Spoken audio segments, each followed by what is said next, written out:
hot name that this channel, our show, Chief Concerns, has been all over since the day we signed this guy as undrafted free agent out of Clemson. The comeback story that is Justyn Ross.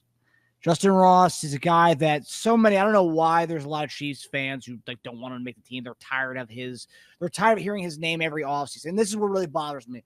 Every offseason, really, this is his second offseason. Last year was his first offseason, although it was a sophomore season, a second year in the league. It was really his first offseason. The first offseason, he got his corrective surgery shortly after minicamp, so there was no training camp with Justyn Ross. Then last year was his first training camp, and then this year is his second training camp. So people say, I keep hearing the Justyn Ross stuff, and I'm tired of the hype. Sorry, it's here, and when he's making plays like he made today in the game, one was called back because of a illegal man downfield, which was great, JD. He rerouted.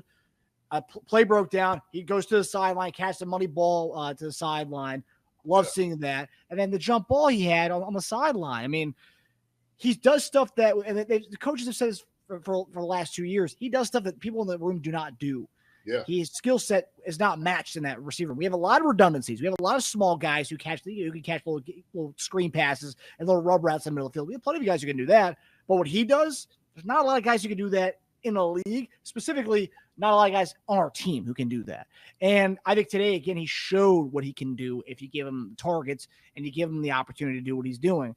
And I thought Justyn Ross, first game out, I know people are going to say, the skeptics are going to say, he did it against the third team. He did it in the third quarter. He did it early on the third against guys who aren't going to play, who aren't going to be playing.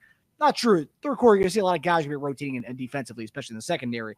But what did you guys make of Justyn Ross? Because I'm really optimistic about what I saw from him today, also versus what I saw from other receivers who a lot of people have been talking about. We didn't really produce today, but I saw Justyn Ross produce today. What did you guys make of Justyn Ross and his outing in this first preseason game? Go ahead, Tej. I'll let you take this one. To quote Stephen A. Smith, that catch was big time. Okay. That was a big time catch. Everyone's loving that catch, whether he has haters or fans. Everyone's loving on that catch. How can you not? And it looks like he's improved too, right? It's very early on, so I'm not going to go too over the top, but that's what you want to see from year to year, right? He looked way more comfortable. Maybe the game was slower to him. The reroute was great. It just shows he's learning, and that's the kind of stuff you're going to do with Patrick Mahomes. So you're going to have to do this kind of stuff all the time. So, and who knows with Hollywood Brown what's going on? So there could be opportunity there, and we don't know what's happening after pretty much the top 4 receivers, right? After that, so we got Rice, Brown, Worthy, Watson. You're not. So you don't think Watson's got 4 locked down?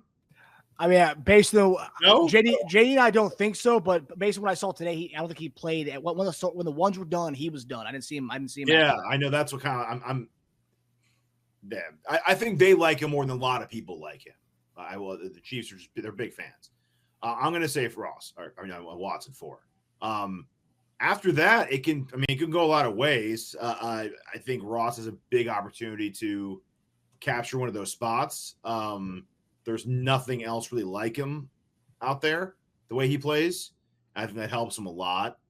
Making plays like that will definitely help. So look, man, I get it. I do. I get why people say that. And, it's just, every season we're saying it's about him. This is his third year. Okay. That's the reality of it. And so because of it, people are wondering if he is worthy of a roster position to take up or space on the practice squad or wherever it may be. Does he give you confidence that this guy needs to be on your roster? And I would say, yes, he does. For the simple fact, when you see the catches like he made today, that tells me we need to be throwing more passes to a guy like this. Nobody else has been up there making the catches like that other than we see Justyn Ross, right? We don't see a Justin Watson making a catch like that. Everybody's saying he might be 4th or 5th. He ain't making a catch like that, okay? Nico Remigio, who gave one up and, dropped one in on return, ball 2, same body type as everybody else. He ain't making a catch like that. All right. And so when we're talking about a skill set that this guy has, he's a big body receiver that you could throw the ball up and go get it. Pure and simple.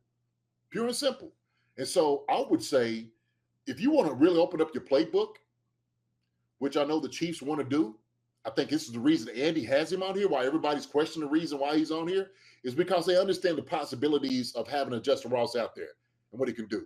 And he keeps proving them right. Why are we keeping him out here? And Andy's like, man, keep proving me right. Nagy, keep proving me right. Patrick's like, see, I keep telling y'all, we need to have this guy in here. So it was unfortunate what happened to him last year, right? When he was starting to get some playing time, then he had the whole debacle with everything that went on with that, okay? Once that cooled down, now it's another, off season, okay, for this guy to show what he can do. All right, we've seen this in the first preseason game. We've been hearing about it all camp. It is time to unleash Justyn Ross. All right, and Marcus brought me over to this side. He did. He brought me over. I was just like, look, I medically, I don't know if he's going to be okay. All right, but my boy was standing on the table for Justyn Ross, and he has not wavered. Okay, so shout out to you for not wavering at all, Marcus, on this.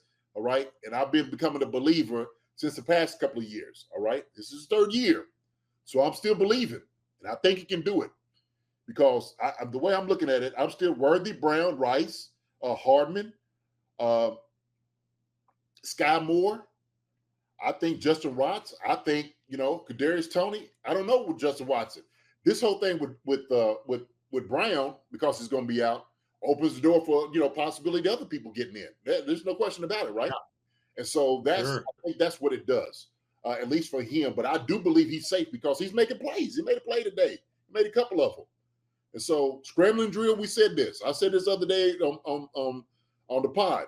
Hey, when it comes down to it, you in a scramble drill, look for Justyn Ross. Pat needs a guy he can just throw the ball to. Well, Carson Wentz, hey, where's Justyn Ross at? There it is.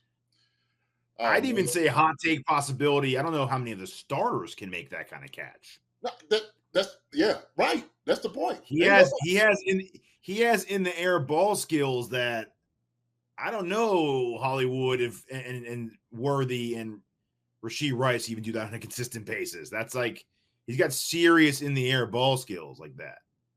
He was doing that in college too. Yeah. He didn't have a good day, Remigio, for a lot of the Nico fans. And I liked him in college, but when you get to it's a different world when you're not playing in the Mountain West. I think it messed him up. I don't think he didn't have to die for the catch either. I think it kind of messed him up a little bit. He'd just be able to stay on his feet and catch it clean. Then he'd be able to make the move he needed to make. And so when he fell down and having to get back up, man, the DB made a great play on it, and they shouldn't have ruled him down. That was a trip and score without a doubt. Yeah, I think they got it wrong, and so fortunately for him, it didn't count against him. But yeah, man, he didn't really have a good day. He didn't have a good day at all. Justin Watson, I don't think logged a snap today, but he's still slowly coming back from that injury. Kadarius Toney was ruled out today with a back injury. He's also been battling the back and ankle. I mean, we talk about you can't make the club when you're in the tub. So I mean, Kadarius Toney, I mean, it's just and he was so low on the wide receiver depth chart. So it's all the makings for Justyn Ross to make the team and hopefully have a pretty solid role. No one really had a day that really stood out. I would say the only one that did was Ross and those two catches that he had, those two highlight catches that he had. One was called back, but I think Ross really stood out today on as far as receiver wise. Carson Steele stood out running back wise. Hi everybody, thanks for watching. Subscribe here to get the latest from the show. Also, be sure to check out the best clips from Chief Concerns. And if you prefer to listen to the show, subscribe and follow us on Apple Podcasts, Spotify, and anywhere else you get your podcasts.